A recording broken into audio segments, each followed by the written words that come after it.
ஆமேன். Price God. ஆண்டவரும் உலக இரட்சகருமாகிய இயேசு கிறிஸ்துவின் இனிய நாமத்தில் யாவருக்கும் என் அன்பின் வாழ்த்துக்கள். உனக்கு விரோதமாய் எழும்பும் உன் சத்துருக்களை கர்த்தர் உனக்கு முன்பாக முறியடிக்கும்படி ஒப்பு கொடுப்பார். ஒரு வழியாய் உனக்கு எதிராக புறப்பட்டு வருவார்கள், 7 வழியாய் உனக்கு முன்பாக ஓடி போவார்கள். உபாகமம் 28:7. தேவன் நாம் நம்பியிருக்கிற துருக்கமும் நம் கேடகமும் நம் இரட்சணிய கொம்பும் நாம் உயர்ந்த அடைக்கலமும் நம் புகலிடமும் இரட்சகருமானவர். நம்மை வல்லடக்கி நீங்களாக்கி இரட்சிக்கிறவர் அவரே.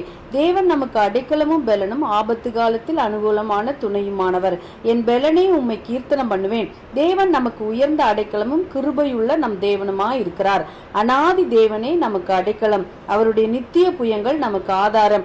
அவர் நமக்கு முன்னின்று சத்துருக்களை துரத்தி அவர்களை அழித்து போடுவார். உங்களில் 5 பேர் 100 பேரை துரத்துவார்கள், உங்களில் 100 பேர் 10,000 பேரை துரத்துவார்கள். நம்முடைய சத்துருக்கள் நமக்கு முன்பாக விழுவார்கள். உங்கள் சத்துருக்களை துரத்தி விடுவீர்கள், அவர்கள் உங்கள் முன்பாக விழுவார்கள். கர்த்தர் தாம் சொன்னபடி உன் சத்துருக்களை எல்லாம் உன் முகத்துக்கு முன்பாக துரத்தி விடுகிறதுக்கும் நீ கர்த்தருடைய பார்வைக்கு செம்மையும் நன்மையுமாய் இருக்கிறதை செய்வாயாக. நம்முடைய தேவனாகிய கர்த்தர் உன்னை ரட்சிக்கவும் சத்துருக்களை நமக்கு ஒப்புவிக்கவும் நம்முடைய பாளையத்துக்குள்ளே உலாவிக் கொண்டிருக்கிறார். ஆகையால் அவர் நம்மிடத்தில் அசுசியான காரியத்தை கண்டு நம்மை விட்டு போகாதபடிக்கு நம் பாளையம் சுத்தமாய் இருக்க கடது. தேவனாலே பராக்கிரமம் செய்வோம், அவரே எங்கள் சத்துருக்களை மிதித்து போடுவார். உன் வீடும் உன் ராஜ்யம் என்றென்றைக்கும் உனக்கு முன்பாக ஸ்திரப்பட்டிருக்கும்.